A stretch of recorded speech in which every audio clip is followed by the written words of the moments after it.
Монгол улсын хэмжээнд мэдээлэл холбоо технологийн салбар хурдас төвөгж байгаа энэ үед бидний өдөр тутамд хэрэглэдэг зүйлс улам их хялбар болсоор байна.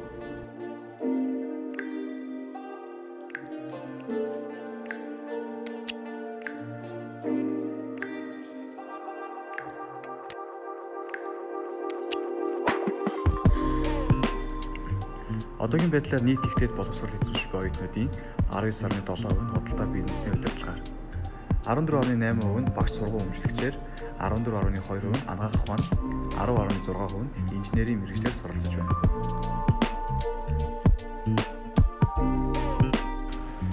Дэлхийн шилдэг 10 компани 5 нь мэдээлэл холбоо технологийн салбарын компаниуд байдаг бөгөөд Монгол улсад 2018 оны байдлаар нийт оюутнуудын 3.6% нь мэдээлэл холбоо технологийн мэргэжлээр суралцж байна. Харин бид энэхүү хувийг нэмэгдүүлэхийн тулд Монгол улсад мэдээлэл холбоо технологийн салбарт тэргүүлж буй компаниудын ажилчдын ажлын нэгүүдийг та бүхэндээ хүрэхэд бэлэн боллоо.